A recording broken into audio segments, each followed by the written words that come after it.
नमस्ते शिक्षार्थी, कैसे हैं आप सभी। उम्मीद है कि आप लोगों की जो पढ़ाई है वो ऐसे ही मेहनत से जारी है जैसा आप शुरू किए थे। बस उस जोश जुनून को बरकरार रखना है, वैसे ही जैसा आपने शुरू किया था बस उसी को एकदम मोटिवेशन के तौर पे आगे बढ़ाना है। आज हम आपके साथ सेट नंबर जो है 5858 बिहार दरोगा के मद निषेध का जो अभी वर्तमान में होने वाला एग्जाम है उसी को ध्यान में रखते हुए क्वेश्चन को हम लोग डिजाइन करते हैं। थोड़ा और लेवल को बेहतर किए क्योंकि बिहार का जो दरोगा का एग्जाम हुआ था उसमें थोड़ा सा इस बार स्टैंडर्ड लेवल सेट किया, तो हमने भी थोड़ा सा लेवल को अप किया है। तो चलिए शुरू करते हैं हमारे बिहार दरोगा के मद निषेध का सेट नंबर 58। स्वागत है आप सभी का ऊंची उड़ान के इस यूट्यूब प्लेटफॉर्म पे, जहां पे बात किया जाता है सफलता का, जहां पर बात किया जाता है गारंटी देने वाली सफलता का। यानी सफलता की गारंटी ऊंची उड़ान आपको देती है, क्योंकि निस्वार्थ भावना से आपके लिए मेहनत करती है। करे मेहनत के साथ पूरी टीम आपके लिए लगी हुई है, सिर्फ और सिर्फ आपके लिए, ताकि आपका किसी तरह से रिजल्ट बेहतर हो जाए। तो चलिए उसी सेशन को हम लोग फिर से शुरू करते हैं जो सेशन हमने 57 पे ख़त्म किया था, फिर वहीं से कंटिन्यू सेशन शुरुआत करते हैं। पहला क्वेश्चन आपके स्क्रीन पर क्या है आप देख लें, फिर हम लोग बात करते हैं अगले क्वेश्चन की तरफ। पहला क्वेश्चन क्या है, हाल ही में, गौर कर लेंगे जरा क्या लिखा है कि हाल ही में, है ना, क्या कहता है कि हाल ही में जो है ओलंपिक स्पर्धा हुआ जिसमें विश्व चैंपियनशिप पदक जीतने वाले पहले भारतीय व्यक्तिगत पिस्टल निशानेबाज कौन बने हैं। तो ये आपको आंसर क्या हो जाएगा, आपको आंसर हो जाएगा, ये हो जाएंगे कौन, अनीस जो भन्नावाला है, इन्होंने क्या किया है, ये खिताब जीता है। ठीक है, तो ये आंसर आपका ये आ जाएगा। चलिए अनीस भन्नावाला, थोड़ा सा बता दें कि अभी हाल ही में जो है ओलंपिक स्पर्धा चल रहा था जो कि मिस्र के काहिरा में, याद रखिए कहाँ पे, तो मिस्र के काहिरा में ये चल रहा था। और इन्होंने जो है रजत पदक, क्या नाम जीत, कौन सा पदक, तो रजत पदक इन्होंने जीता है 25 मीटर, है ना, 25 मीटर का जो रैपिड फायर था उसमें इन्होंने ये पदक जीता है। अगला क्वेश्चन है आपका, हाल ही में भारत श्रीलंका का एक संयुक्त सैन्य अभ्यास हुआ मित्र शक्ति, याद रखिएगा मित्र शक्ति का कौन सा संस्करण आयोजित किया गया। तो मित्र शक्ति का जो है संस्करण का अगर बात करेंगे तो थोड़ा इस पे आप कंफ्यूजन को क्लियर कर लीजिएगा, क्योंकि आपको 2-3 देखने को मिल जाएगा, लेकिन जो लेटेस्ट है वो 11वां है। ऐसे आपके आंसर के हिसाब से ये 9वां होगा, आंसर के हिसाब से क्या होगा, 10वां होगा। इसलिए क्योंकि 10वां जो है वो अगस्त में कराया गया था और ये नवंबर में करवाया गया था। ठीक है, ये जो है अगस्त में कराया गया था और ये क्या हुआ, नवंबर में करवाया गया था। ठीक है, एक और बात समझ लीजिए, ये जो 10वां हुआ था ये श्रीलंका में कराया गया था, जो पेल्लेकेले जगह है वहीं पर कराया गया था, पेल्लेकेले में कराया गया था। और ये जो नवंबर का 11वां हुआ था वो कर्नाटक का बेलगामी है वहां पर हुआ था, यानी ये कर्नाटक में हुआ था। इतना दिमाग में आप बैठा लीजिएगा, ये कर्नाटक में हुआ था। तो अगर आपसे किस कॉन्टेक्स्ट में पूछ रहा है, अगर मंथ के कॉन्टेक्स्ट में पूछ रहा है तो आप उसको अपने हिसाब से आप आंसर दे सकते हैं। मंथ के कॉन्टेक्स्ट में पूछेगा आप अपने हिसाब से क्या करेंगे, उसे आंसर दे देंगे। क्लियर है। 9th भी अगर पूछ दे तो 9th कहाँ हुआ था, तो वो पुणे में हुआ था। तो आप जो भी आंसर पूछे आपसे बता सकते हैं। इसके बाद अगला क्वेश्चन क्या है, हाल ही में भारत का पहला क्वांटम डायमंड माइक्रो जो स्कोप है वह किसने विकसित किया है। तो ये जो विकसित किया है वो आईआईटी बॉम्बे ने क्या किया, इसको विकसित किया है। ये जो विकसित किया है वो किसने किया है, तो आईआईटी जो बॉम्बे है उसने क्या किया, इसको विकसित किया। तो इसका आंसर क्या हो जाएगा, आपको आंसर हो जाएगा सी, आईआईटी बॉम्बे ने इसे विकसित किया है। और ये जो है वो पूरी तरह से स्वदेशी है और साथ ही साथ ये जो है समूह है वह पी क्वांट जो एक समूह है, पी क्वास्ट एक समूह है, उसने क्या किया है, इसको बनाया। इसका उपयोग कहाँ करेंगे, तो अर्धचालक जो है चिप्स का निर्माण होता है, चिप्स के परीक्षण होता है उसमें, फिर उसके बाद नैनो इलेक्ट्रॉनिक्स में, इन सबों में क्या करेंगे, इसका उपयोग हम लोग करेंगे। अक्टूबर 2025 के लिए आईसीसी महिला प्लेयर, याद रखिएगा आईसीसी महिला प्लेयर ऑफ द मंथ जो है वो पुरस्कार किसे मिला, कौन से मंथ में, अक्टूबर 2025 में, क्योंकि मंथ वाइज दिया जाता है। तो इस बार अक्टूबर को किसको दिया गया था, तो ये अक्टूबर को जो दिया गया था वो दिया गया था ये लॉरा जो वोल्टा डाइट्स है, इन्हें दिया गया था। ये याद रख लीजिएगा, ये उनको दिया गया था जो कि कहाँ की है, तो दक्षिण अफ्रीका की है। कहाँ पे है, तो ये दक्षिण अफ्रीका की है, इन्हें ये पुरस्कार दिया गया, ये याद रख लीजिएगा। वहीं मेल में अगर बात करें, ये तो हो गया फीमेल का, अगर वहीं पे आपको मेल का बात करें तो दक्षिण अफ्रीका का ही जो है वह क्या है कि शनुशन जो है मुथुस्वामी जो है उनको दिया गया था, शेनुरन मुथुस्वामी को दिया गया था, शेनुरन मुत्थुस्वामी को दिया गया था, मुत्थुस्वामी। अगला क्वेश्चन है आपको, हाल ही में किस राज्य ने डोकलाम और चोला स्थान को पहली बार पर्यटक के लिए ओपन कर दिया? यानी कि ये कई दिनों से या पहली बार जो है ये ओपन किया गया। ये कहाँ पर, कहाँ के पर्यटकों के लिए? तो जो प्रेम सिंह तामांग है, कहाँ के आपको पता होना चाहिए, सिक्किम के ना। प्रेम सिंह तामांग ने क्या किया, क्योंकि ये उसी क्षेत्र में आता भी है, तो वहीं पर ये क्या किया गया, पहली बार क्या किया गया, इसको ओपन किया गया है।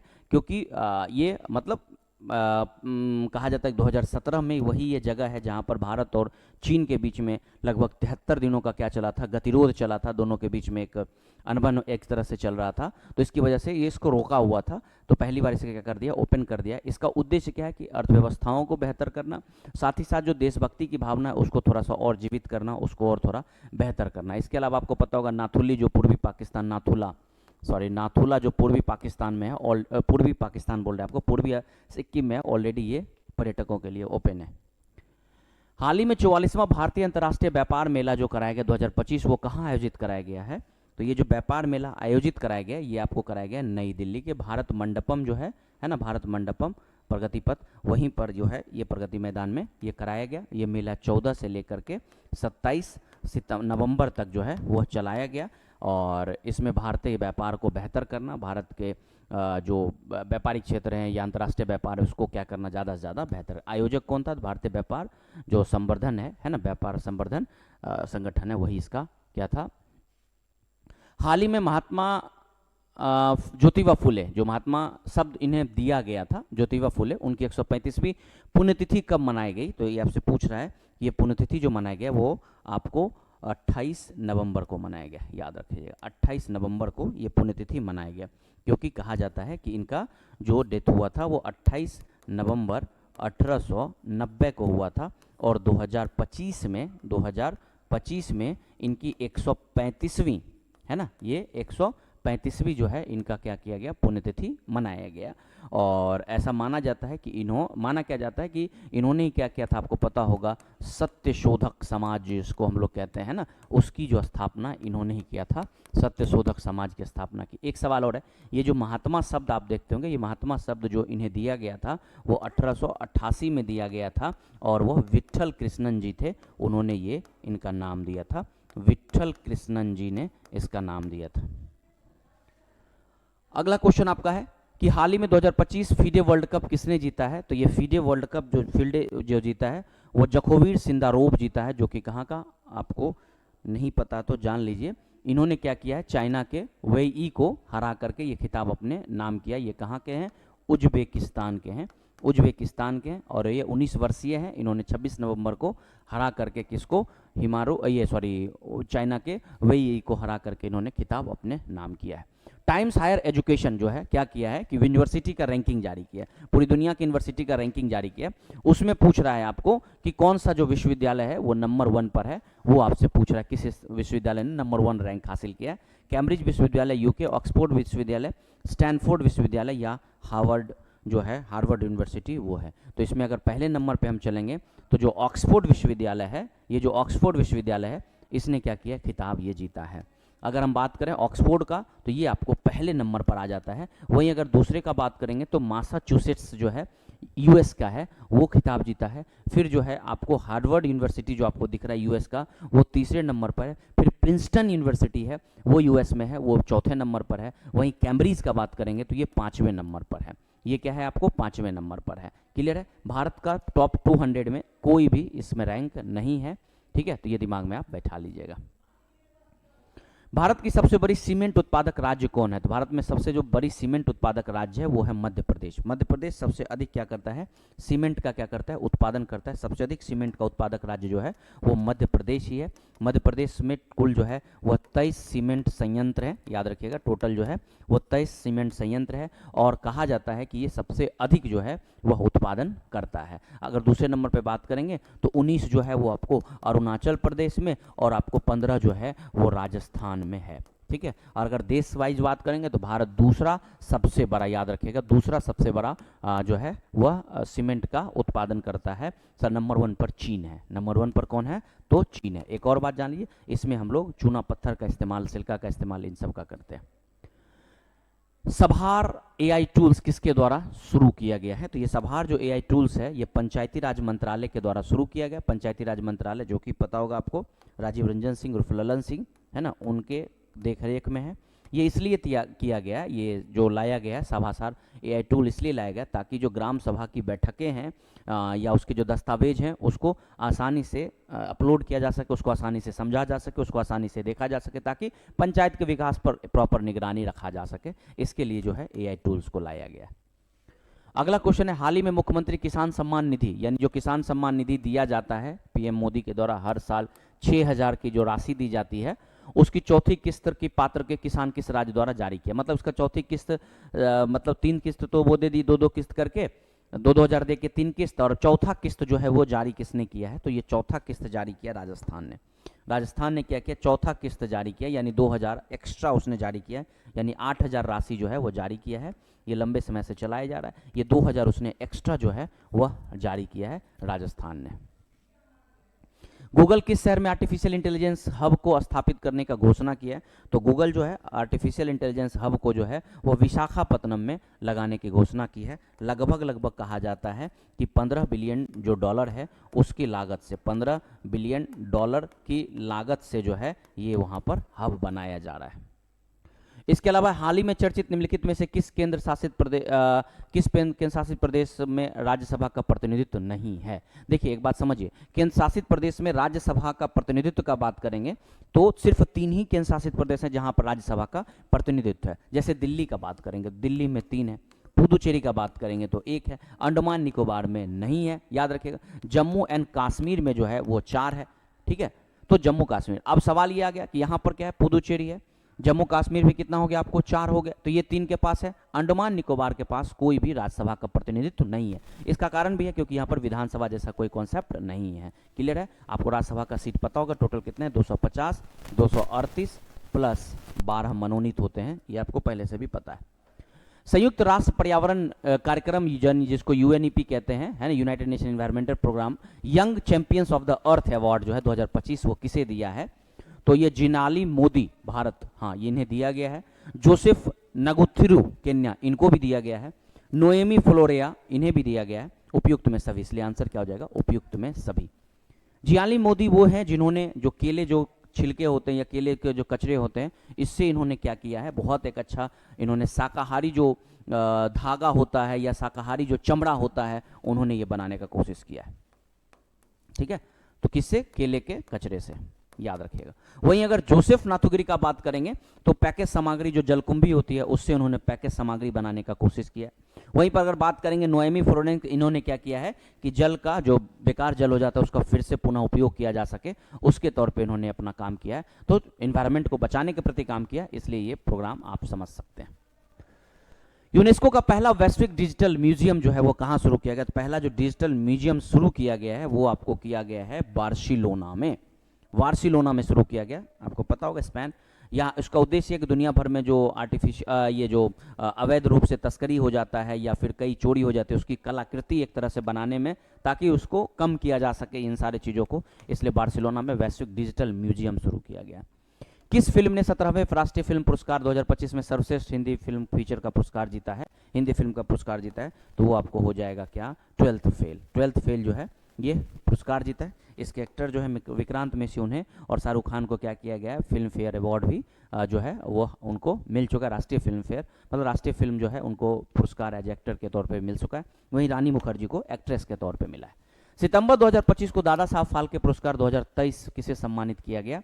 तो ये मोहनलाल है ना, ये मोहनलाल को क्या किया गया? इसके लिए सम्मानित किया गया। मोहनलाल ये पहले हैं जिन्होंने, मलयालम अभिनेता, ये याद रखिएगा, ये मलयालम अभिनेता और ये पहले अभिनेता है जिन्हें ये पुरस्कार दिया गया है सितंबर 2025 में। किस मंत्रालय के अंतर्गत जो है HEALD की पहल की शुरुआत की गई है? तो ये मंत्रालय जो हो जाएगा वो स्वास्थ्य मंत्रालय हो जाएगा। स्वास्थ्य मंत्रालय जो कि जेपी नड्डा आपको पता होगा, है ना, स्वास्थ्य मंत्रालय, इनके द्वारा ये पहल शुरू किया गया। यानी अगर आपको बात करेगा कि ये HEALD का मतलब क्या होता है? H मतलब हेल्थ हो गया, E मतलब आपको एजुकेशन हो गया, एंड याद रखिए हेल्थ एजुकेशन एंड जो है आपको मतलब हेल्थ एजुकेशन से रिलेटेड, एक सेकंड रुकेंगे, हेल्थ एजुकेशन से रिलेटेड जो ये एक मिनट रुकेंगे, क्या है एक्चुअली में इसका फुल फॉर्म? हाँ ठीक है, हाँ सॉरी, हाँ ठीक है, सही है, हाँ हेल्थ है, एजुकेशन, अल्कोहल रिलेटेड जो है, अल्कोहल जो रिलेटेड होगा है ना, अल्कोहल रिलेटेड लीवर डिजीज जो है उसको रोकने के लिए, यानी यकृत को रोकने के लिए जो है इस तरह के लाए गए हैं। तो याद रखिएगा, हेल्थ, एजुकेशन एंड उससे जो अल्कोहल रिलेटेड जो हमारा लीवर डिजीज है उसको रोकने के लिए ये लाया गया है। किस राज्य सरकार ने पिंक ई सिटी, पिंक ई रिक्शा योजना की शुरुआत की है? तो ये पिंक ई जो है ई रिक्शा का शुरुआत जो है वो किसने शुरू किया है? तो ये किया है आपको महाराष्ट्र ने। किसने शुरू किया? ये महाराष्ट्र, ताकि महिला सशक्तिकरण किया जा सके, महिलाओं को रोजगार मिल सके, और जो महिलाएं हैं जिनको एक बेहतर सुविधा दे करके उनको अपने ही एरिया में एक बेहतर रोजगार का अवसर प्रदान किया जा सके। लाभार्थी कौन होंगे? तो खास करके जो आर्थिक तौर पे जो पिछड़ी हुई महिलाएं हैं वो इसके लाभार्थी होंगे। तो इसका आंसर क्या हो जाएगा? आपको महाराष्ट्र हो जाएगा। भारत में सार्वजनिक के क्षेत्र का पहला एकीकृत जो है इस्पात संयंत्र कौन सा है? तो सबसे पहला जो एकीकृत है वो कौन सा है? तो आपको पता होना चाहिए, राउरकेला जो है, राउरकेला है ना, ये जो है इस्पात केंद्र ये सबसे पहला है। इसकी स्थापना कब होती है? तो इसकी स्थापना होती है 1959 में, जर्मनी के सहयोग से इसकी स्थापना होती है। साथ ही साथ ये भी जान लीजिए कि ये एकीकृत मतलब हो गया कि ये सार्वजनिक रूप से सरकार ने क्या किया, इसको अपने अंडरटेकिंग में ले लिया। इसके अलावा बात करेगा विश्वेश्वरैया का, तो इसकी स्थापना 1923 में होती है, कर्नाटका में, आपको पता होना चाहिए। फिर उसके बाद स्लेम जो है ये तमिलनाडु में 1981 में इसकी स्थापना होती है। वहीं अगर बात करेगा भारतीय लौह इस्पात का, इसका स्थापना 1918 में होता है। आई होप क्लियर हो गया होगा। निम्नलिखित में से सही मिलान करिए। असम, फिर उसके बाद आपको क्या है, मध्य प्रदेश, ओडिशा, मेघालय। तो इसमें से आपको क्या करना है कि जो जैव मंडल है उसको क्या करना है, आपको ये मिलाना है। तो असम जो है वो हो जाएगा आपको असम मानस, मध्य प्रदेश जो है पंचमढ़ी, ओडिशा जो है वो आपको हो जाएगा ये सिमलीपाल, और मेघालय क्या हो जाएगा, नोकरेक। ये सब क्या है, जैव मंडल है। ये जैव मंडल है जिन्हें क्या किया गया, यूनेस्को के द्वारा क्या किया गया, इसे बनाया गया है। तो इसका आंसर क्या हो जाएगा आपको? आंसर हो जाएगा आपको ए। आंसर क्या हो जाएगा आपको? आंसर हो जाएगा आपका ए। अगले क्वेश्चन, निम्नलिखित में से कौन सा भारतीय कुछ जो प्रसिद्ध राष्ट्रीय उद्यान है जो कि राष्ट्रीय उद्यान जैसे नागरहोल और बांदीपुर में संरक्षित घरेलू मवेशियों के निकटतम जंगली रिश्तेदार, यानी नागरहोल और बांदीपुर में जो संरक्षित घरेलू मवेशियों उसके जो निकटतम रिश्तेदार है वो है गौर। ये जो गौर है जिसको इंडियन बाइसन के नाम से भी हम लोग जानते हैं, इसको भारतीय बाइसन के नाम से भी जानते हैं। तो ये जो नागरहोल और बांदीपुर के संरक्षित घरेलू मवेशी उसके लगभग क्या है, जंगली रिश्तेदार के तौर पर है। इसके अलावा एडल्ट हिरन उपप्रजाति IUCN ने लाल सूची में लुप्तप्राय के रूप में वर्गीकृत किया, यह केवल कहाँ पाई जाती है? तो ये केवल मणिपुर का भी बहुत चर्चा में था। मणिपुर का जो केबुल लाजोमा राष्ट्रीय उद्यान है वहाँ पर यह पाया जाता है। थोड़ा इसके बारे में जान लीजिए। ये एकमात्र तैरता हुआ उद्यान है, याद रखिए तैरता हुआ उद्यान है। ये जो हिरन है इस हिरन को यहाँ पर संगाई या डांसिंग डियर के नाम से भी जानते हैं, संगाई या डांसिंग डियर के नाम से जानते हैं, और ये एकमात्र तैरता हुआ जो है उद्यान है। 2013 के अनुसार जनसंख्या वृद्धि का संबंध जो है वो डाटा का मिलान करना है। 2013 के जनगणना के अनुसार आपको मिलान करना है। तो चलते हैं 2013 के अनुसार। तो 2013 में बिहार में 20 से क्या 25% के आसपास से ज़्यादा रहा था, तो इसका ये हो जाएगा। महाराष्ट्र में 15%, हरियाणा में 14%। तो यानी एक आप देख लीजिएगा, ए का ए है ना, ए का ए और बी का जो है 2 नहीं, ए का ए कहाँ है, ए का ए, बी का 3 और सी का 3। इसका आंसर डी हो जाएगा, आपको डी हो जाएगा। उत्तरी मैदान में प्रमुख क्षेत्र संदर्भ में भावर क्या है? भावर किसको कहते हैं? आपको पता होगा कि जो ऊपर पे तराई, भावर, खादर, बांगर ये सब जो आप पढ़ते होंगे ना, तो उसी का एक भाग है। तो नदी के किनारे के पुराने जलोढ़ बाढ़ के मैदान से ऊंचे मेरों का नहीं, ये नहीं होगा। लगभग 8 से 16 किलोमीटर का एक संकीर्ण पट्टी जो कि सिंधु से नदी तिस्ता, हाँ बिल्कुल यही ये जो है ना, ये भावर है। एक्चुअली में ये भावर है, ठीक है, ये भावर है। नई जलोढ़ मिट्टी और ये सब जो है ये आपको बांगर आप सुनेंगे, खादर और बांगर सुनेंगे, वो हो जाएगा। फिर उत्तरी मैदान में नेपाल का एक विस्तृत लंबा क्षेत्र, ये आपको तराई देखने को मिल जाएगा। ये तराई हो जाता है, ये बांगर हो जाता है ना, ये बांगर हो जाता है, ये खादर हो जाता है, और ये आपको जो है ये आपको भावर हो जाता है। ठीक है, याद रखिएगा भावर क्या है। तो 8 से 16 किलोमीटर की एक संकीर्ण पट्टी है जो एकदम हिमालय के समानांतर एक पट्टी बनाती है। भारत में समुद्री परिवहन के कितने प्रमुख बंदरगाह हैं? तो समुद्री परिवहन के लिए भारत में कुल 13 बंदरगाह हैं, जिसमें से 6 जो है आपको ईस्ट कोस्ट में, 6 वेस्ट कोस्ट में, और आपको एक जो है अंडमान निकोबार का पोर्ट ब्लेयर है। हावड़ा ब्रिज आधिकारिक तौर पर किस वर्ष खोला गया था? जो हावड़ा ब्रिज है उसको आधिकारिक तौर पे जो ओपन किया गया था, यानी आधिकारिक तौर पर जो ओपन हुआ इसको 1943 में, इसको हावड़ा ब्रिज को क्या कर दिया गया? ओपन कर दिया गया। साल 1965 में इसका नाम बदल करके रविंद्र सेतु कर दिया गया। इसका नाम रविंद्रनाथ टैगोर के नाम पर इनका रविंद्र सेतु जो है वो कर दिया गया था। आधिकारिक तौर पे ओपन कब हुआ? 1943 में ओपन हुआ। भारत की आधी आबादी सिर्फ 5 राज्यों में रहती है, निम्नलिखित में से वो कौन सा उस राज्य में से एक है? तो भारत के इस राज्य में से एक पश्चिम बंगाल है। याद रखिए कौन सा? पश्चिम बंगाल है। भारत के 5 राज्यों को आप अगर देख लेंगे, जिसमें आपको बिहार है, उससे पहले क्या चले यूपी, उससे पहले क्या चले महाराष्ट्र, फिर क्या चले बिहार, फिर क्या चले वेस्ट बंगाल, फिर क्या चले मध्य प्रदेश। अगर इन सब की आबादी को उठा लेंगे तो लगभग 50% की आबादी इन्हीं 5 राज्यों को मिला के हो जाता है। इसलिए इसका आंसर क्या हो जाएगा आपको? पश्चिम बंगाल। अंतरिक्ष से प्रवेश करने वाले उल्कापिंड वायुमंडल के किस परत में आकर के जल जाते हैं? जो अंतरिक्ष से आती है उल्कापिंड वो आकर के मध्य मंडल में आकर के जल जाती है, क्योंकि यहाँ पर तेजी से क्या होता है कि तापमान में परिवर्तन होने लगता है। इसकी वजह से जो है ये बहुत तेजी से तापमान परिवर्तन होने की वजह से ये जल जाता है, घर्षण की वजह से ये जल जाता है। उसके बाद जीबी मालवंकर भारतीय संविधान सभा के डैश के अध्यक्ष थे। तो जीबी मालवंकर जो थे वो कार्यों के समिति के थे। ये आंसर आ जाएगा इसका बी। कार्यों के समिति के जो अध्यक्ष थे वो कौन थे? जीबी मालवंकर थे। वहीं पर अगर बात करेगा आपको कि मौलिक अधिकार अल्पसंख्यकों इन सब के कौन थे, तो ये पटेल जी थे, पता होगा, मतलब सरदार वल्लभ भाई पटेल। व्यापार समिति के आदेश का अगर बात करेगा तो ये के.एम. मुंशी थे, के.एम. मुंशी थे। और वहीं अगर बात करेगा राष्ट्रीय ध्वजपति ये राजेंद्र प्रसाद थे। इसके अलावा बात करते हैं भारतीय संविधान के किस अनुच्छेद में उल्लेख है कि किसी राज्य की सरकार की समस्त कार्यपालिका कार्यवाही राज्यपाल के नाम पे ही होगा? तो समस्त कार्यवाही राज्यपाल के नाम पे होगा। राज्य का सारा कार्यकाल जो है वह मतलब कार्य राज्यपाल के नाम पे होगा। ये मेंशन 166 के ए में है। ये 166 के ए में ऐसा मेंशन किया गया है। वहीं अगर 163 का बात करेंगे तो 163 राज्यसभा सॉरी ये क्या नाम राज्यपाल की सहायता का बात किया जाएगा। 164 का बात करेंगे आपको तो 164 जो है वो मुख्यमंत्री की नियुक्ति का बात करता है। 165 का बात करेंगे तो जो है आपको राज्य के जो महाधिवक्ता हैं उसके बारे में ये बात करेगा। तो ये आपको हो गया महाधिवक्ता, ये हो गया आपको सहायता, ये हो गया मुख्यमंत्री की नियुक्ति। अगला क्वेश्चन है पोषण अभियान 0 से 6 वर्ष तक के बच्चों के पोषण स्तर को प्राप्त करने का एक कार्यक्रम है। भारतीय संविधान के निम्नलिखित में से कौन सा अनुच्छेद पोषण स्तर को बढ़ाने के लिए प्रावधान करता है? तो पोषण स्तर को बढ़ाने का प्रावधान जो करता है वो अनुच्छेद 47। आई होप आपको शायद समझ में आ रहा होगा। ऊंची उड़ान ऐसे ही कंटेंट आपको लेकर के आता है जो कि बिहार दरोगा के मेंस एग्जाम के लिए, बिहार दरोगा के मेंस के एग्जाम के लिए भी कराते हैं हम लोग। अभी जो चला रहे हैं वो पीटी के लिए करा रहे हैं। तो आप सभी बच्चे जो पीटी या मेंस की तैयारी करना चाह रहे हैं वो ऊंची उड़ान के इस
नमस्कार, ऊंची उड़ान के इस प्लेटफॉर्म में आपका स्वागत है। बिहार दरोगा मद्य निषेध हमारा सेट नंबर 58 है।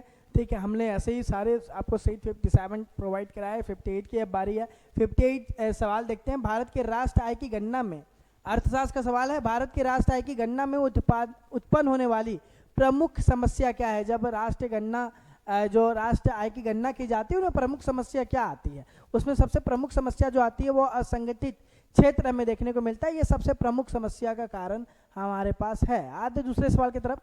भारतीय रिजर्व बैंक के अनुसार एक स्मॉल फाइनेंशियल बैंक के यूनिवर्सल बैंक में परिवर्तन के लिए पात्रता मानदंडों के में से क्या है? क्या होनी चाहिए? अगर आप भारतीय रिजर्व बैंक के अनुसार अगर आप स्मॉल फाइनेंशियल बैंक खोलना चाह रहे हैं तो आपके लिए एक मानदंड क्या होना चाहिए? न्यूनतम आपके पास 1000 करोड़ रुपए होने चाहिए। ठीक है, तो न्यूनतम शुद्ध संपत्ति जो है वो आपके पास 1000 करोड़ होनी चाहिए, तब आप जा करके स्मॉल फाइनेंशियल बैंक खोल सकते हैं, एसएफबी खोल सकते हैं। ये आरबीआई के द्वारा जानकारी दी जाती है। अगला सवाल, जीएसटी परिषद के जो चेयरमैन होते हैं वो चेयरमैनशिप किनके हाथ में होती है? कौन होते हैं वहाँ के चेयरमैन पर्सन?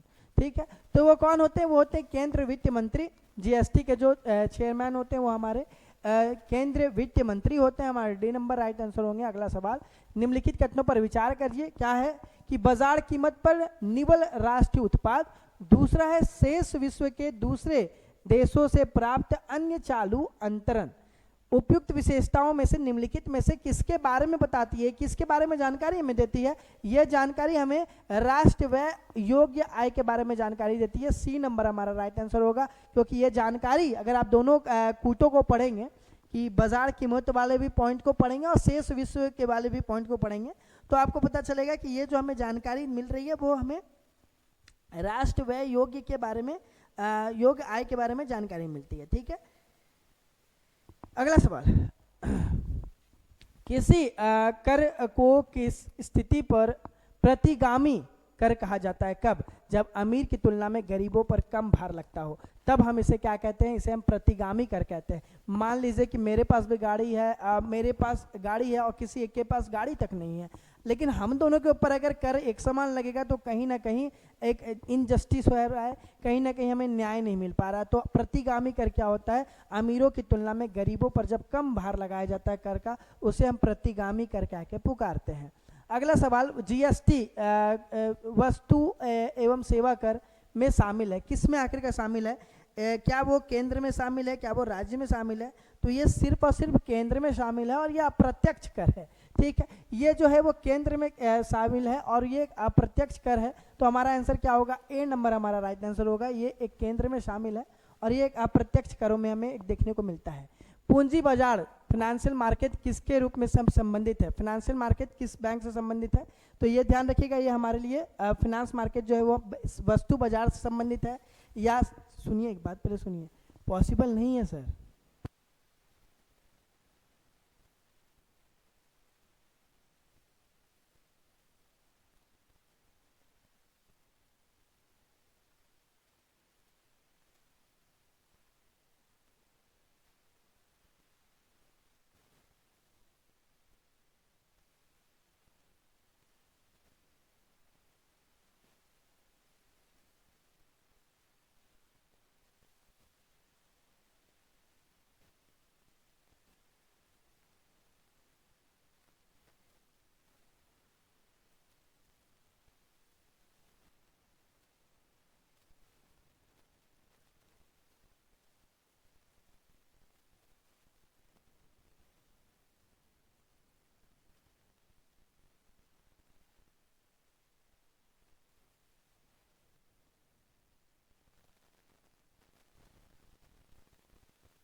स्टॉप ही रह गया ना।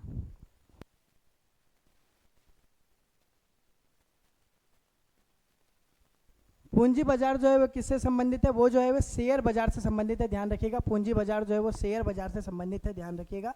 अगला सवाल, भारत जो है वो ब्रांड इलेक्ट्रिक फाउंडेशन का मुख्य उद्देश्य क्या है? ये जो मुख्य उद्देश्य है, जो ब्रांड इलेक्ट्रिक है, इसका जो मुख्य उद्देश्य है वो मेड इन इंडिया को बढ़ावा देना है। ध्यान रखिए, जो मेड इन इंडिया है उसको बढ़ावा देना इनका मुख्य उद्देश्य है। तो ये जो उद्देश्य बनाई गई है, इसका उद्देश्य सिर्फ और सिर्फ मेड इन इंडिया को बढ़ावा देना है।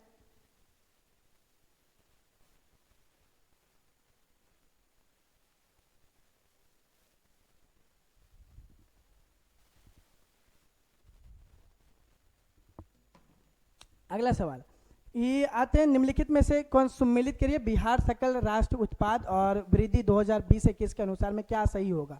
देखते हैं पहला क्या, हवाई यात्रा के ऊपर कितना ये लगाया जा रहा है, बाकी के ऊपर कितना। तो देखिए हवाई यात्रा जो है वो जो है उसके ऊपर 33% लगाया गया है।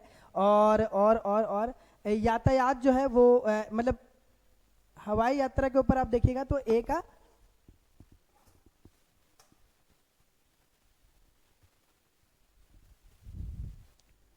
हवाई यात्रा के ऊपर कितना लगाया है 33%। और यातायात सेवा के ऊपर अगर आप जाइएगा तो यातायात सेवा के ऊपर 31% लगाया गया। मतलब कि 1 का जो है वो बी है और 2 का जो है वो सी है। ठीक है, 1 का बी और 2 का सी किस में है? वो बी नंबर में, देख लीजिए 1 का ए और 2 का सी। अगला सवाल की तरफ बढ़ते हैं कि सार्वजनिक क्षेत्र में जो विनिवेश जो कहा जाता है वो किसको कहा जाता है? विनिवेश, वो कहा जाता है विनिवेश वैश्वीकरण, औद्योगिकरण, निजीकरण भारतीय अर्थव्यवस्था या हमारे लिए ए नंबर ऑप्शन। ठीक है, तो ध्यान रखिएगा इसको क्या कहते हैं, ये निजीकरण भारतीय अर्थव्यवस्था है। ठीक है, निजीकरण भारतीय अर्थव्यवस्था है जिसको हम लोग विनिवेश कह के पुकारते हैं। आते हैं गुप्तकालीन राजकीय कानून माना जाता है। गुप्त कालीन में राजकीय कानून किसको माना जाता है? तो वो माना जाता है हमारे लिए याज्ञवल्क्य स्मृति को। ठीक है, गुप्त काल में जो राज के कानून माना जाता है जिससे पूरी राजा अपने इसको चला रहे थे वो याज्ञवल्क्य स्मृति है। ठीक है, तो इसी को हालांकि माना जाता है। अगला सवाल, गलत कथन को बताएं। भूमि को रिकॉर्ड रखने वाले अधिकारी को गुप्त काल में कलिकर्णिक कहा जाता था। फाहियान चंद्रगुप्त II के शासनकाल में आया था, बिल्कुल सही है। फाहियान आपको पता है चंद्रगुप्त द्वितीय जिसको विक्रमादित्य कह के भी पुकारते हैं, उनके कार्य में माना जाता है, तो ये भी सही है। दूसरा भी सही है, मनुस्मृति में सर्वप्रथम भूमि द्वारा अधिकारियों को वेतन दिए जाने का उल्लेख है, ये भी सही है। अच्छा, मनुस्मृति में सर्वप्रथम भूमि द्वारा अधिकारियों को वेतन दिए जाने का उल्लेख है, ये मनुस्मृति में कैसे हो सकता है? तो हमारा गलत कथन है। ठीक है, गलत कथन ही बताना है, तो हमारा सी नंबर राइट आंसर होगा, क्योंकि मनुस्मृति में कभी भी अधिकारियों को वेतन कैसे देना है उसकी जानकारी नहीं मिलती है। अगला सवाल, सिंधु घाटी सभ्यता में जोते हुए खेतों का साक्ष्य कहाँ मिला है? कालीबंगन राजस्थान में हमें क्या मिला है? वो जोते हुए खेतों का प्रमाण देखने को मिलता है। कालीबंगा हमारा राइट आंसर होगा। जोते हुए खेत का प्रमाण सबसे पहले हमें वहीं पे देखने को मिलता है, और वहाँ पे हमें एक ही खेत में 2 प्रकार के फसल लगाने का भी प्रमाण देखने को मिलता है। ठीक है, तो वहाँ से हमें ये भी पता चलता है कि ये लोग एक ही खेत में 2 प्रकार के फसल लगाया करते थे ग्रीड पैटर्न पे। पुष्पमित्र शुंग के समकालीन कौन थे? तो पुष्पमित्र शुंग के समकालीन जो है वो पतंजलि थे।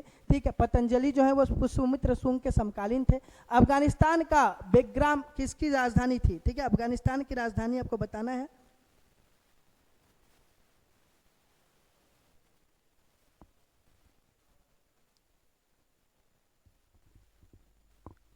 तो क्या अफगानिस्तान में जो बेलग्राम किसकी राजधानी हुआ करती थी? वो हुआ करती थी हमारे स्कंदगुप्त की। ठीक है, स्कंदगुप्त की हमारी राजधानी हुआ करती थी। अगला सवाल, अशोक के बारे में निम्नलिखित में से कौन सा कथन सही नहीं है? कौन सा सही नहीं है?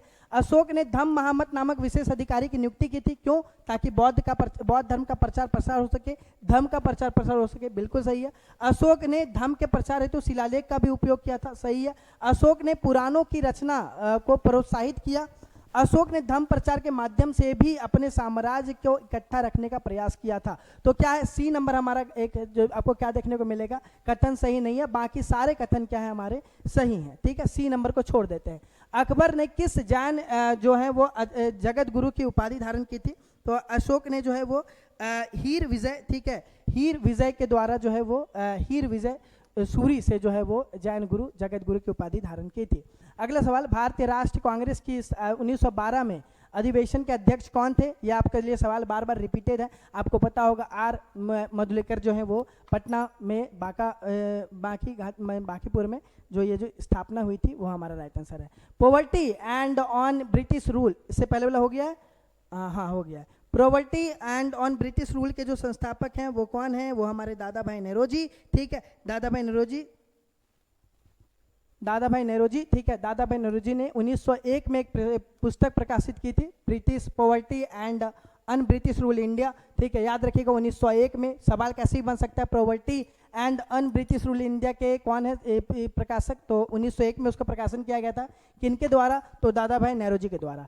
अगला सवाल देखिए कि कुंवर सिंह कहाँ से ये कर रहे थे, मिलाना है। कुंवर सिंह हमारे क्या होंगे? जगदीशपुर से कर रहे थे, तो मतलब 1 का ए का क्या होगा?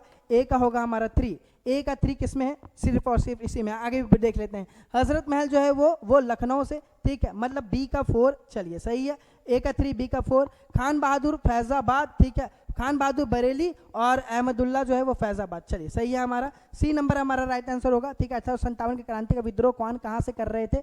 गुलामगिरी के लेखक कौन है? ज्योतिबा फुले, आपको पता होगा गुलामगिरी, जहाँ पर दास प्रथा के ऊपर बात की जा रही होती है, महिलाओं शिक्षा के ऊपर बात की जाती है, ज्योतिबा फुले के द्वारा, ठीक है, गुलामगिरी लिखा गया है। केवल पागल खाने के बाहर खड़े पागल लोग आज़ादी की बातें करें और यह सोच सकते हैं कि स्वराज के संदर्भ में ये कथन किनके द्वारा कहा गया था, ठीक है। ये कथन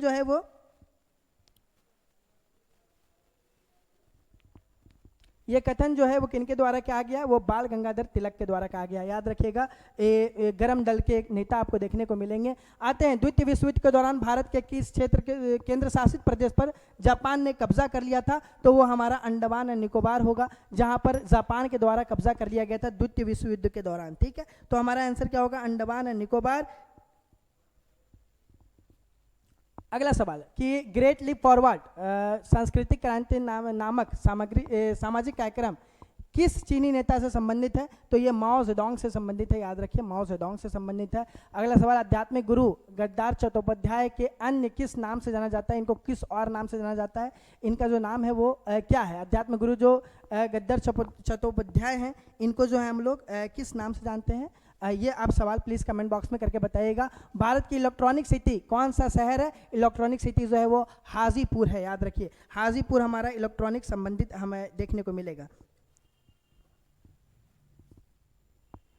बिहार का अंतिम अफगान सुल्तान कौन था? दाऊद खां करानी जो है हमारे देखने को मिलेंगे, बिहार के अंतिम अफगान सुल्तान थे। इनके बाद अफगानों का जो है वो खत्म हो गया, ठीक है। बिहार में किस शहर में हाल में ही देश में पहला ग्रेडा सर्वेक्षण जो है वो किया गया है, होने वाली गौरव प्रस्तुत हुआ है? तो वो पटना में हमें देखने को मिलेगा, पटना में सबसे पहले ये किया गया है। अगला सवाल, हाल में ही बिहार के किस जिले के राज्य को दूसरा चिड़ियाघर स्थापित करने की घोषणा की गई है? जहां पे दूसरा चिड़ियाघर बन सकता है वो भी क्या है हमारा आंसर क्या होगा कि हाल में ही जो चिड़ियाघर वाली बात की गई है वो अररिया में किया गया है, याद रखिए, अररिया रानीगंज में हमें देखने को मिलेगा, इसकी बात की गई है। अब सवाल है, बिहार के किस जिले में देश का पहला अंगदान जागरूकता केंद्र स्थापित किया गया है? अंगदान जो जागरूकता है केंद्र वो हमें क्या देखने को मिलता है? पटना में ये किया गया, ठीक है। बाकी आने के जो सवाल है, विज्ञान के जो सवाल है, ये आपको मनोज सर अपने साथ लेकर के चलेंगे। फिर से मुलाकात होगी सेट नंबर 59 में, मध्य निषेध सेट 59 में हम लोग अपनी मुलाकात करेंगे। धन्यवाद, मिलते हैं अगले सेट में। जय हिंद, नमस्कार, स्वागत है आप सभी का ऊंची उड़ान की सफलता सीरीज में। तो अभी हम लोग स्टार्ट कर चुके हैं बिहार एसआई मध्य निषेध का सेट नंबर 58। इससे पहले हालांकि 57 हम लोग कवर कर लिए हैं और बाकी एसआई के लिए जो 1799 के लिए था प्रैक्टिस सेट, वो भी इस पे उपलब्ध कराया गया है। तो आपको अगर बिहार एसआई की तैयारी करना है तो उस वीडियो को भी आप लोग देख सकते हैं, नहीं तो 57 से प्रॉपर तरीके से मध्य निषेध लेके हम लोग चल रहे हैं। तो 7 नंबर हो गया है, 58 नंबर 57 नंबर हो गया, 58 नंबर हम लोग कवर करने वाले हैं। इसमें अभी हम लोग साइंस देखने वाले हैं। इससे पहले आप लोगों को अन्य सब्जेक्ट आदित्य सर और सुमित सर कवर करा दिए होंगे। तो चलिए हम लोग देख लेते हैं। श्वेत प्रकाश का उसके घटक रंगों में विभक्त होना डैश डैश कहलाता है। तो श्वेत प्रकाश को जब एक प्रिज्म के माध्यम से गुजारा जाता है तो 7 रंगों में हालांकि विभाजित हो जाता है, ठीक है। 7 रंगों में वो विभाजित हो जाता है। वो किसके कारण होता है? तो ये होता है वर्ण विक्षेपण के कारण। वो 7 रंग कौन कौन से होते हैं? तो बेजानी, हपीनाला, आप लोग को ट्रिक याद होगा, वही होता है। बैगनी, जामुनी, नीला, हरा, पीला, नारंगी और लाल रंग होता है। इन्हीं लाल 7 रंगों में ये विक्षेप एक तरह से कहें तो विभक्त हो जाता है। वो किसके कारण? तो वर्ण विक्षेपण के कारण। बैगनी रंग का अगर प्रकीर्णन की बात करें तो सबसे अधिक होता है और लाल का प्रकीर्णन सबसे अधिक कम होता है, ठीक है। और बैगनी की तरंग दैर्घ्य सबसे कम होती है और लाल की सबसे अधिक होती है। ओके, अपवर्तन की बात कर लें तो जब प्रकाश एक माध्यम से दूसरे माध्यम में जाता है तो थोड़ा सा मुड़ जाता है, उसी को हम लोग अपवर्तन कहते हैं, वो घनत्व के कारण होता है। और बात कर लें परावर्तन क्या होता है? तो प्रकाश को किसी वस्तु से टकरा कर वापस आना, ये कहलाता है परावर्तन। और प्रकाश का अब चारों तरफ बिखरना प्रकीर्णन कहलाता है। तो हमारा सही ऑप्शन डी हो जाएगा। आगे की हम बात करें तो कौन सी घटना एक माध्यम के अणुओं द्वारा प्रकाश के प्रकीर्णन से संबंधित है? जब वे कंपन ऊर्जा स्तरों तक उत्तेजित होते हैं तो ये हो जाता है रमन प्रभाव, ठीक है। ये रमन प्रभाव से संबंधित है। हाइजेंक की बात करें तो ये तरंग सिद्धांत से संबंधित है। मैक्सवेल की बात कर लें तो मैक्सवेल प्रभाव किससे संबंधित है? विद्युत चुंबकीय तरंग सिद्धांत से संबंधित है। रेले हालांकि ये संबंधित है, जैसे कि एक तरह से बात करें तो प्रकाश का ही एक तरह से चारों तरफ फैलता है एक तरह से कहें तो प्रकीर्णन जो होता है उससे संबंधित है। जैसे आकाश का नीला रंग होना, ये सब इसी के कारण होता है। नेक्स्ट क्वेश्चन हमारा कथन और कारक का है। ये देख लेते हैं कथन और कारक में क्या कह रहा है। तो अभी कथन कह रहा है यदि कोई चालक ओम के नियम का पालन करता है तो चालक का प्रतिरोध स्थिर रहता है, चाहे वोल्टेज का मान कुछ भी हो। ये एकदम सही है, वोल्टेज कुछ भी होता है तो प्रतिरोध स्थिर रहता है, इसमें चेंजिंग नहीं होता है, ठीक है, इसमें चेंजिंग नहीं होता है, ये सही है। अब दूसरा बात कर लें, ओम के नियम के अनुसार चालक में वोल्टेज और धारा का अनुपात हमेशा स्थिर रहता है, चाहे तापमान और पदार्थ के गुण कुछ भी हो, ठीक है। लेकिन ये गलत है, क्योंकि तापमान और पदार्थ के गुण बदलने पे यहाँ पे चालक का वोल्टेज और धारा भी बदल जाता है, ठीक है, यहाँ पे स्थिर नहीं रहता है ये। तो हमारा केवल अभिकथन सही है और कारक गलत हो जाता है, यानी कि ए सही है और आर असत्य है, यानी कि ऑप्शन बी सही हो जाएगा, ऑप्शन बी सही हो जाता है। फिर बात कर लें निम्नलिखित में से कौन सा एक प्राथमिक बल नहीं है जो समुद्र की धाराओं को प्रभावित करता है। तो प्राथमिक बल इसमें कह रहा है नहीं है। तो बात कर ले पृथ्वी का चुंबकीय क्षेत्र, ये प्राथमिक बल नहीं है, ये धाराओं को प्रभावित एक तरह से नहीं करता है, ठीक है। गुरुत्वाकर्षण की बात कर लें तो ज्वार भाटा जो आता है वो इसी के कारण आता है, सूर्य और चंद्रमा के गुरुत्वाकर्षण के कारण ज्वार भाटा आता है जो समुद्री धाराओं को एक तरह से प्रभावित करता है। सूर्य का तापमान जहाँ पे अधिक होता है वहाँ पे हालांकि जल के अणु गति भी करते हैं तो ये भी प्रभावित करता है। कोरियोलिस बल हालांकि ये भी प्रभावित करता है। तो हमारा सही ऑप्शन क्या हो जाएगा? ए हो जाएगा। पृथ्वी का चुंबकीय क्षेत्र ये प्राथमिक नहीं है, द्वितीयक में आ सकता है। निम्नलिखित में से किस अंतरा आणविक बल को लंदन बल भी कहा जाता है? लंदन बल किसको कहते हैं? प्रकीर्णन बल को। प्रकीर्णन बल जब किसी परमाणु के चारों तरफ इलेक्ट्रॉन गति करते हैं तो कभी ऐसी स्थिति आती है कि इलेक्ट्रॉन एक ही जगह बहुत सारे इकट्ठा हो जाते हैं और कहीं बहुत रेयर केस में रह जाते हैं, ठीक है। इसी को हम लोग कहते हैं लंदन प्रभाव, ठीक है, लंदन प्रभाव जो प्रकीर्णन बल से संबंधित है। बाकी ये सब ऑप्शन सही नहीं है। नेक्स्ट क्वेश्चन, निम्नलिखित में से कौन सी तकनीक हमारे शरीर के अंदर के अंगों और संरचनाओं को देखने के लिए एक बड़े चुंबक और रेडियो तरंगों के संयोजन का उपयोग करती है? तो ये हो जाता है एमआरआई। जब हम एमआरआई कराते हैं तो हालांकि पूरे शरीर का होता है, सभी अंगों की संरचनाओं को देखा जाता है, जिसे हम लोग एक तरह से इसमें चुंबक का प्रयोग किया जाता है, बड़े स्तर पे चुंबक का प्रयोग किया जाता है और रेडियो तरंग का भी हालांकि इसमें प्रयोग किया जाता है। तो एमआरआई का फुल फॉर्म होता है magnetic resonance imaging. Magnetic resonance imaging. CT scan तो हालांकि ब्रेन का ही होता है। कंप्यूटेड टोमोग्राफी जिसे सीटी स्कैन भी कहते हैं हम लोग, सीटी स्कैन, ये केवल हालांकि ब्रेन का ही किया जाता है ज़्यादातर मामलों में। आगे देख लेते हैं। तो आवर्धन लेंस वास्तव में क्या होता है? आवर्धन लेंस क्या होता है? तो किसी सूक्ष्म वस्तु को बड़ा करके, यानी एक तरह से सूक्ष्मदर्शी से भी देखा जा सकता है और इससे भी उत्तल लेंस से भी, उत्तल लेंस आवर्धक लेंस वास्तव में क्या होता है? तो उत्तल लेंस होता है। ठीक है, कोई सूक्ष्म वस्तु को एक तरह से नज़दीक से हम लोग देखते हैं तो बड़ा दिखता है। अगर पढ़ना भी हो, छोटा अक्षर हो, तो उत्तल लेंस से हम लोग नज़दीक से देखें तो वो बड़ा बड़ा दिखता है, तो ये प्रयोग में लाया जाता है। अवतल लेंस हालांकि ये बात करें तो ये निकट दृष्टि दोष में इसका प्रयोग लाया जाता है, इसका प्रयोग भी दूर दृष्टि दोष के लिए लाया जाता है, तो उसमें भी हो जाता है। लेकिन यहाँ पे जो क्वेश्चन पूछा है उसके अनुसार सी ही सही है। यहाँ पे कथन और निष्कर्ष दिया हुआ है। कथन और निष्कर्ष में देख लेते हैं। ध्वनि की पिच ध्वनि तरंग की आवृत्ति पर निर्भर करती है। ठीक है, ध्वनि की पिच ध्वनि तरंग की आवृत्ति पर निर्भर करती है, ये कथन है और इसके आधार पे हमको निष्कर्ष निकालना है। निष्कर्ष क्या निकलता है? तो उच्च आवृत्ति वाली ध्वनि तरंग निम्न पिच वाली ध्वनि उत्पन्न करती है, तो ये एकदम गलत है, क्योंकि उच्च आवृत्ति वाली ध्वनि तरंग उच्च हाई पिच हालांकि उत्पन्न करती है, निम्न नहीं करती है, तो निम्न गलत हो जाता है। एक दूसरा निष्कर्ष देख लेते हैं। समान आयाम लेकिन विभिन्न आवृत्तियों वाली दो ध्वनियों की पिच अलग अलग होती है, एकदम सही बात है। ठीक है, समान आयाम समान है लेकिन उनकी आवृत्ति भिन्न है, तो उसका जो निकलने वाली ध्वनि होगी उसका पिच अलग अलग होगा। जैसे पुरुष और महिला का भी देख सकते हैं, पुरुष और महिला दोनों एक ही लेवल का साउंड करें, लेकिन अगर बात कर लें उनकी आवृत्ति भिन्न है तो उनका टोन भी एक तरह से पिच भी अलग होगा। तो इस तरह से हमारा क्या हो जाएगा? निष्कर्ष 2 सही हो जाता है। निष्कर्ष 2 किस में है?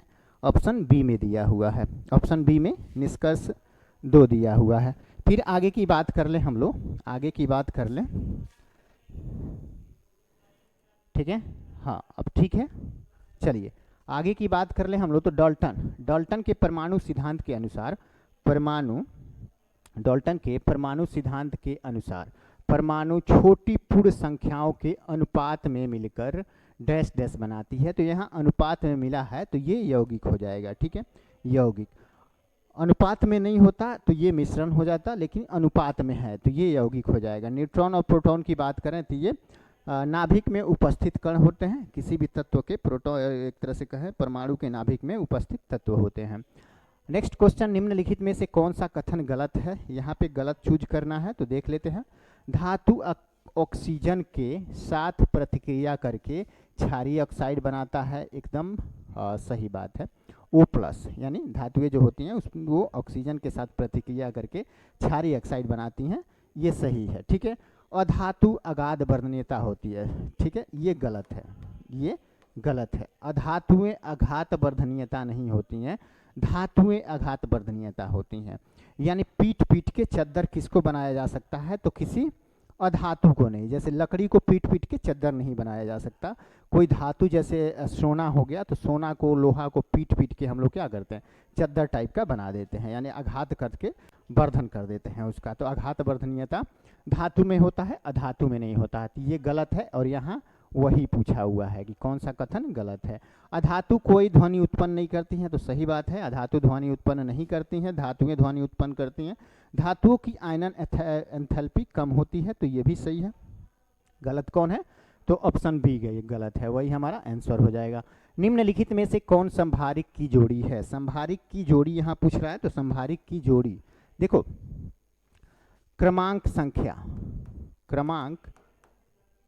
भिन्न होता है। क्रमांक संख्या जो होता है वो भिन्न होता है इसमें, लेकिन जो द्रव्यमान संख्या होता है, ठीक है, द्रव्यमान संख्या वह समान होता है संभारिक में। ठीक है, संभारिक में कहे तो क्रमांक संख्या भिन्न होता है और द्रव्यमान संख्या समान होता है। ये किस में होता है? तो क्लोरीन और ऑक्सीजन की बात करें तो इसमें द्रव्य क्रमांक संख्या भी अलग अलग है और द्रव्यमान संख्या भी अलग अलग है। क्लोरीन का परमाणु क्रमांक की बात करें तो ये 17 होता है, ऑक्सीजन का 8 होता है। इसका द्रव्यमान लगभग 35 दशमलव समथिंग होता है, इसका 16 दशमलव समथिंग होता है। तो ये अलग अलग हो जाते हैं। कैल्शियम और अर्गन, ये हमारा सही ऑप्शन हो जाएगा, क्योंकि कैल्शियम का परमाणु क्रमांक की बात करें तो 20 होता है और अर्गन का परमाणु क्रमांक 18 होता है। लेकिन द्रव्यमान की बात करें तो कैल्शियम का भी 40 होता है और अर्गन का भी 40 होता है। तो लगभग ये समान है, ठीक है, समान है। इसका परमाणु भार या कहें परमाणु द्रव्यमान, ठीक है, ये समान है। तो यही हमारा संभारिक सही हो जाएगा, ठीक है, ऑप्शन बी सही हो जाएगा। ऑक्सीजन और कार्बन, हालांकि ये बहुत, ऑक्सीजन परमाणु क्रमांक 8, कार्बन का 6 होता है और द्रव्यमान भी अलग अलग होता है। हाइड्रोजन और हीलियम का भी द्रव्यमान अलग अलग होता है। तो हमारा सही ऑप्शन बी हो जाएगा। फिर नेक्स्ट की बात कर लेते हैं। नेक्स्ट क्वेश्चन, एल्यूमिनियम का उपयोग खाना बनाने के बर्तनों में किया जाता है, निम्न में से एल्यूमिनियम के कौन से गुण इसके लिए जिम्मेदार हैं? तो देखो, खाना बनाने के लिए बात किया जा रहा है, खाना बनाने के लिए एल्यूमिनियम के बर्तन में, तो जाहिर सी बात है अच्छी तापीय चालकता होगी, तभी तो खाना बनाने के प्रयोग में लाया जाता है। अच्छी विद्युत चालकता होगी तो भाई करंट आ जाएगा उसमें, तो हालांकि ये गलत हो जाता है। लचीलापन नहीं होगा, लचीलापन होगा तो गल सकता है, ठीक है। गलनांक उच्च होगा, गलनांक हालांकि डिपेंड करता है, गलनांक उच्च है इसलिए तो खाना बनाते वक्त गलता नहीं है। तो 1 और 4 हमारा सही हो जाता है, जो ऑप्शन डी में दिया हुआ है, ऑप्शन डी में दिया हुआ है।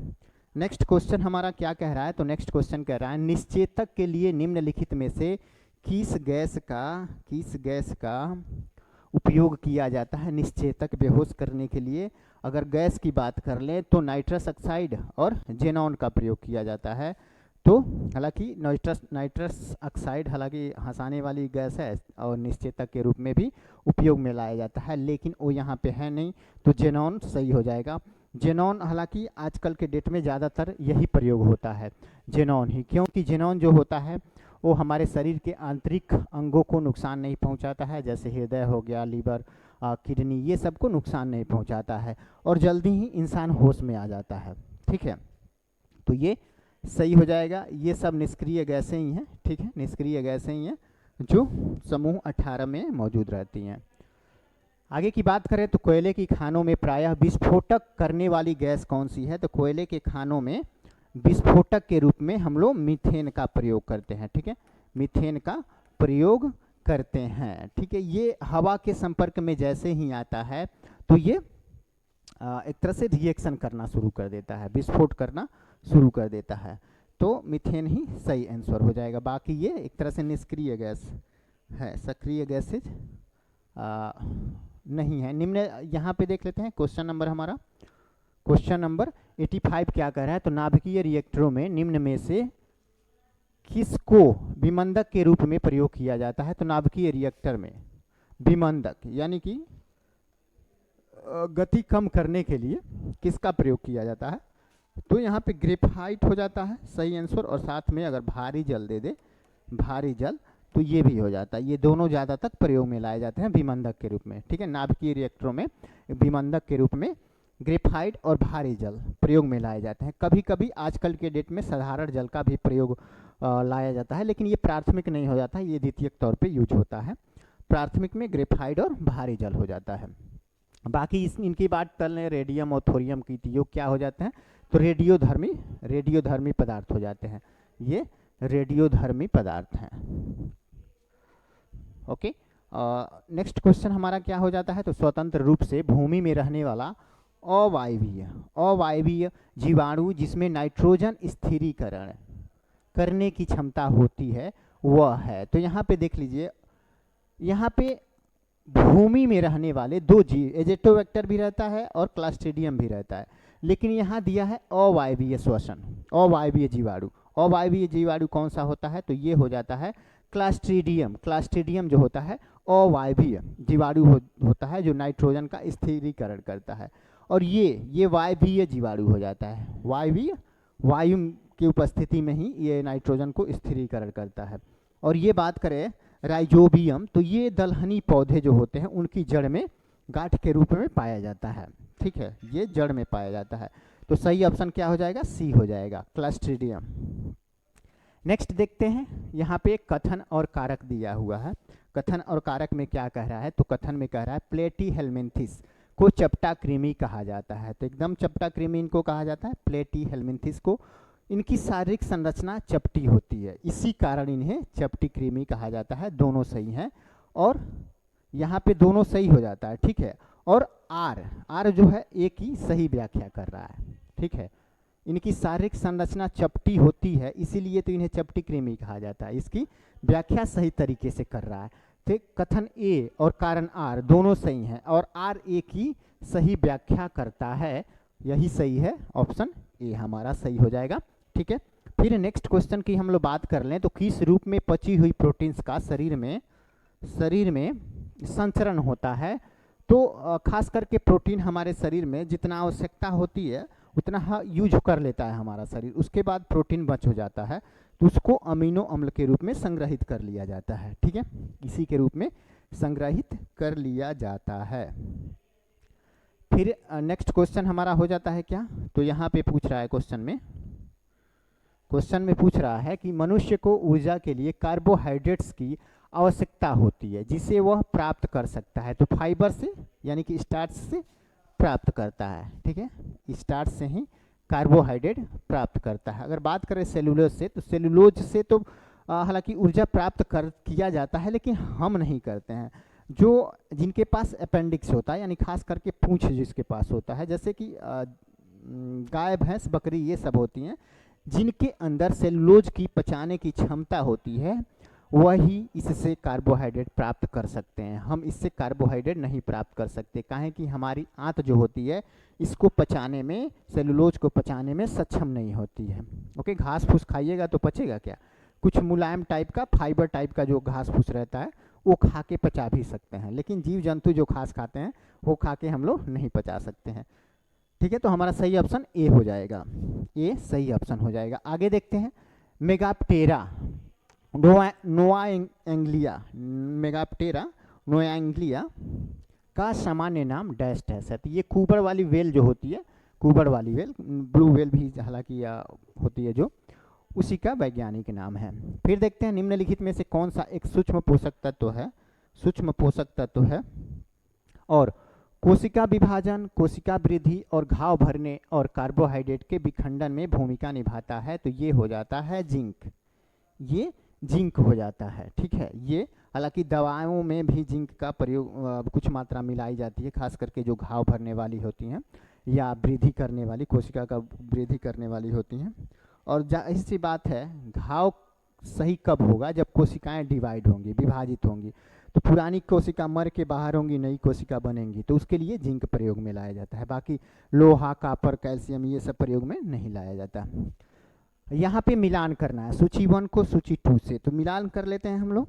अब बात करें श्वसन, श्वसन कहाँ से होता है, तो फेफड़े से होता है। फेफड़ा कहाँ है, यहाँ है। उत्सर्जन अंग कौन है, तो भाई मूत्र है, मल त्याग है, नाक मतलब पसीना, ये सब होता है। तो यहाँ पे दिया है मूत्राशय, तो ये हो जाता है। हृदय, हृदय का क्या काम है, तो वेट्रिकल से रिलेटेड रहता है। और बात करें भोजन का, तो भोजन किससे है, तो ग्रास नली, भोजन ग्रास नली से। तो एक का हो जाएगा 4, बी का 3, तो 4 3 किस में है भैया, 4 3 1 2, यहाँ पे नहीं 3 4 हो जाएगा, ठीक है। 3 3 4 किस में है, तो यहाँ पे 3 4 2 1, एकदम सही है। 3 4 2 1, यही सही हो जाएगा, ऑप्शन बी सही हो जाएगा। फिर देखते हैं लवक और उसमें संग्रहित का के निम्नलिखित में से कौन सा से युग्म सही नहीं है। यहाँ पे कौन सा किसमें संग्रहित किया जाता है वो यहाँ पे दिया है। बात करें अमाइलोप्लास्ट का, तो अमाइलोप्लास्ट जो होता है वो कार्बोहाइड्रेट का संग्रह करता है, कार्बोहाइड्रेट का संग्रह करता है, तेल और वसा का नहीं। तो यहाँ पे ये हो जाएगा, ठीक है। अमाइलोप्लास्ट जो होता है कार्बोहाइड्रेट का संग्रह करता है, एक तरह से रखता है संग्रह करके। एल्यूरोप्लास्ट, ये इसकी बात कर लें तो ये प्रोटीन का संग्रह करता है, प्रोटीन का। तो ये भी मैच नहीं कर रहा है, ये भी मैच नहीं कर रहा है, ठीक है। दोनों का दोनों गलत है, तो ऑप्शन सी हमारा सही हो जाएगा, ऑप्शन सी सही हो जाएगा। फिर नेक्स्ट क्वेश्चन हमारा क्या कह रहा है, तो एशिया की सबसे बड़ी खारे पानी की झील है ये, हालांकि ज्योग्राफी का क्वेश्चन है, देख लेते हैं इसको भी, ठीक है। चिल्का झील, एशिया का सबसे बड़ी खारे पानी की झील जो है जो चिल्का झील है, ठीक है। चिल्का झील उड़ीसा में है, चिल्का झील। बुलर झील जम्मू कश्मीर में है। ये भारत की सबसे बड़ी मीठे पानी की झील है, ध्यान रखिएगा, मीठे पानी की। गोविंद सागर की बात कर लें, गोविंद सागर की, तो ये उत्तर प्रदेश में है, ठीक है, उत्तर प्रदेश में है। आप बता दीजिएगा पुलिकट झील कहाँ पे है, बहुत महत्वपूर्ण है क्योंकि पुलिकट झील भी यहाँ पे पूछता है। आगे की बात कर लें हम लोग, आगे की, तो निम्नलिखित में से कौन सी कंप्यूटर की अस्थायी मेमोरी यानी वोलेटाइल मेमोरी है जो बिजली कटने पर डेटा खो देती है, तो ये होता है रैंडम एक्सेस मेमोरी, ठीक है। और रीड ओनली मेमोरी ये अस्थायी प्रकार की है, ठीक है, तो यही हमारा सही हो जाएगा। अस्थायी प्रकार की पूछ रहा है तो बी सही हो जाएगा।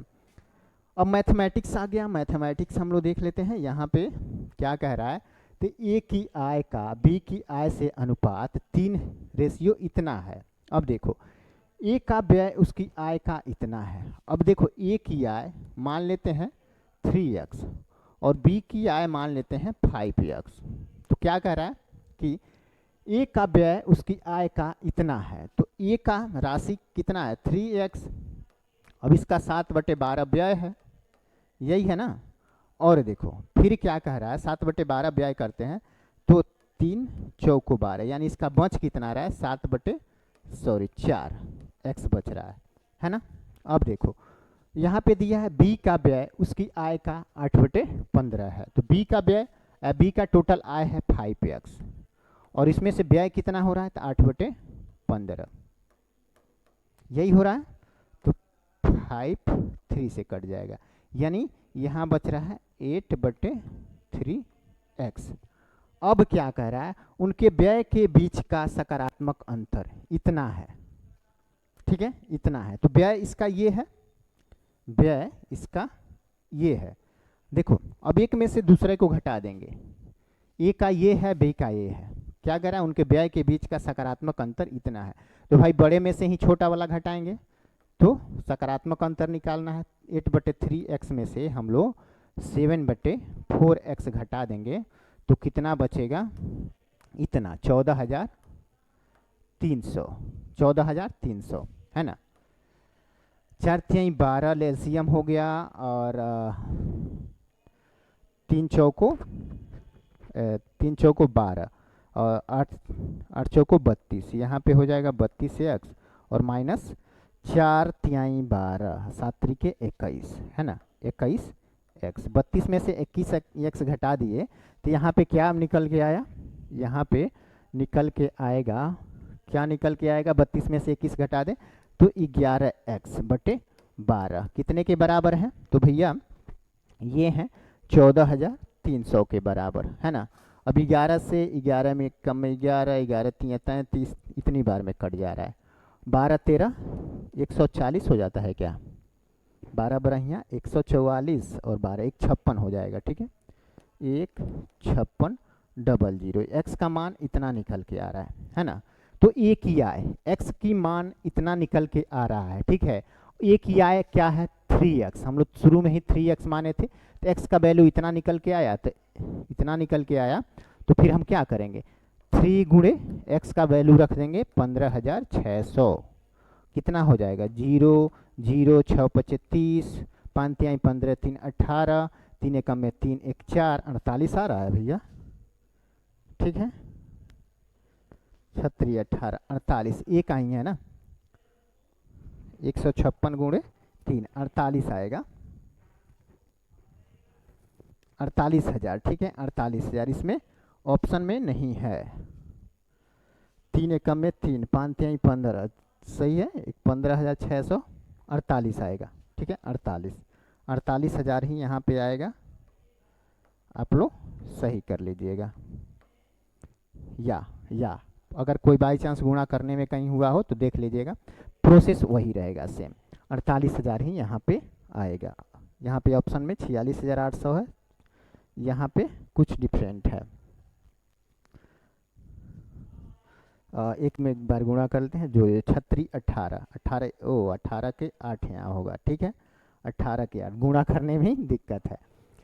0 0 36 18 के 8 पंत्याई 15 15 1 16 16 3 एक में 3 1 4 46,800 आ रहा है, ये है सॉरी गुणा करने में दिक्कत हो गया था, हालांकि कभी कभी मिस्टेक हो जाता है। तो ये हो जाएगा 46,800 सही आंसर हो जाएगा, 48,000 नहीं होगा। ओके ओके ओके, ये हो जाएगा इतना 46,800। आगे देखते हैं हम लोग, 5 खरीदें 1 मुफ्त पाएँ, 5 खरीदें 5 खरीदें 1 मुफ्त पाएँ, और 3 खरीदें 1 पर 50% का छूट पाएँ। दुकानदार 2 छूट के विकल्प देता है। राधा को 24 पुस्तकें खरीदनी है, तो कौन सी विकल्प चुने कि उसे ज़्यादा फायदा प्राप्त हो। तो देख लो भैया, यहाँ पे क्या कर रहा है, 5 खरीदें 1 मुफ्त पाएँ, ठीक है, 5 खरीदे, टोटल उसको 24 पुस्तकें खरीदनी है, 24 पुस्तकें। तो देखो यानी कि 5 खरीद रहा है 1 मुफ्त पा रहा है, यानी टोटल 6 पुस्तकें, 5 का पेमेंट करके 6 पुस्तकें प्राप्त कर रहा है, यानी कि पैसा कितना लगेगा, तो 6 चौको 24, 5 चौको 20, 20 के बराबर 24 पुस्तकें, यही है ना, 20 के बराबर 24 पुस्तकें। लेकिन यहाँ पे 3 खरीदें और 1 पर 50% छूट पाएँ, यानी यहाँ पे 4 पे देखो 3.5, 4 पे 3.5 में 4 मिल रहा है, तो यानी कि बात कर लें 24 तक जाने में, तो 6 बार में, 6 चौको 24, 6 बार में जाएगा, और ये 6 से इसको गुणा करें तो 6 पचे 30 का 0 36 18 18 3 21, यानी 21 लगा के यहाँ पे 24 खरीद रहे हैं, यहाँ 20 लगा के 24 खरीद ले रहे हैं, है ना। तो फायदा तो इसी में है, फायदा तो इसी में है, इसमें तो नहीं है दूसरे वाले में, क्योंकि 4 खरीदने के लिए 3.5 इन्वेस्ट करना पड़ रहा है ना। तो 4 को 24 तक पहुँचने में 6 बार खरीदना पड़ेगा, तो यानी 6 से इसमें गुणा करेंगे तो 21 आ जाएगा, है कि नहीं। और इसको हम लोग क्या किए हैं, यहाँ पे दिया है 5 खरीदें 1 मुफ्त पाएँ, यानी कि 6 गो लेने के लिए 5 को इन्वेस्ट करना पड़ेगा, तो 6 से 24 बार में जाने के लिए 4 बार लगता है कि नहीं, 4 बार लगता है। तो 4 में 4 बार यानी कि 5 का इन्वेस्ट करेंगे तो 20 आएगा, 20 यहाँ पे आ गया, तो यानी 20 में 24 खरीदा जा रहा है, और यहाँ 21 में 24 खरीदा रहा है, तो नुकसान इसमें है, इसमें नहीं है। तो हमारा सही ऑप्शन क्या हो जाएगा, 5 खरीदें 1 मुफ्त पाएँ, 5 खरीदें और 1 मुफ्त पाएँ। आगे देख लेते हैं नेक्स्ट क्वेश्चन, 15% और 12% की क्रमिक छूट देने के बाद भी वस्तु की बिक्री पर 10% लाभ होता है। अंकित मूल्य का वस्तु के क्रय मूल्य से अनुपात निकालना है। अंकित मूल्य x मान लेते हैं और क्रय मूल्य y मान लेते हैं, ठीक है। तो x पे कितना छूट देना है, 2 क्रमिक छूट, एक 15 है तो यानी 85/100 कर लेंगे, और दूसरा कितना है 12, तो यानी 88/100 में से 12 घटाएंगे 88/100 हो जाएगा। कितना फायदा हो रहा है, y पे 10%, यानी 110/100 इधर कर देंगे। अब रेशियो में आंसर दिया है, तो रेशियो तो सॉल्व करेंगे तो निकल जाएगा। देखो इस 100 से ये 100 कट्टी है ना, 17 पचे 85, 20 पचे 100 हो गया। अब देखो ये इसका गुणज है, अब इससे देखो ये 11 से 10 बार में 11 दहा में 110 और 11 बटे 88, ये हो जा रहा है ना। अब कितना आ रहा है, तो भैया अब काट लें इसको, 2 चौको 8, 5 चौको 20, 2 पचे 10, 5 25 और 10 17, यानी 17x बराबर 25y आ रहा है। तो यहाँ पे x का मान हो जाएगा 25 और y का मान हो जाएगा 17, तो रेशियो 17 आना चाहिए। किस में है, ऑप्शन बी में है, 25:17 ऑप्शन बी में है। आगे देखते हैं हम लोग नेक्स्ट क्वेश्चन हमारा, एक दूध वाला 80 रुपये की दर से 1 लीटर दूध बेचता है और 1 लीटर के बर्तन के स्थान पे 950 मिली बर्तन का प्रयोग करता है, तो निम्नलिखित में से कौन सही होगा। तो देख लेते हैं भैया, देखो 80 रुपया में उसे 1 लीटर दूध देना है, यानी 80 रुपया में उसे 1 लीटर यानी 1000 ग्राम दूध देना है, लेकिन वो दे रहा है कितना 950। ठीक है, तो कितना रुपया उसका दूध पड़ रहा है ये निकाल लेते हैं। जैसे 1000 ग्राम देता तो उस 80 रुपया पड़ता है ना, 80 रुपया, लेकिन वो 950 ग्राम दे रहा है, तो कितना रुपया पड़ेगा वो देख लेते हैं। 1 0 से 1 0 कट्टी, 1 0 से 1 0 कट्टी।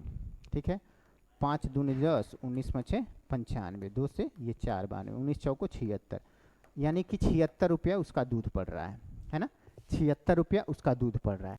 और पहले में 80 रुपये पर प्रति लीटर, 80 रुपये पर प्रति लीटर बेचने पे 5% का लाभ हो रहा है, तो 80 रुपया मान लो उसका पड़ रहा है 76, अब बेच रहा है 80 में, यानी 4 रुपया फायदा हो रहा है, कितने पे 76 पे। परसेंटेज में चेंज कर देंगे इसको, क्या हो पाएगा 19 चौको 76, 19 × 5 95, 5 दशमलव कुछ आएगा, यानी कि एग्जैक्ट 5 नहीं आएगा, तो ये भी गलत है।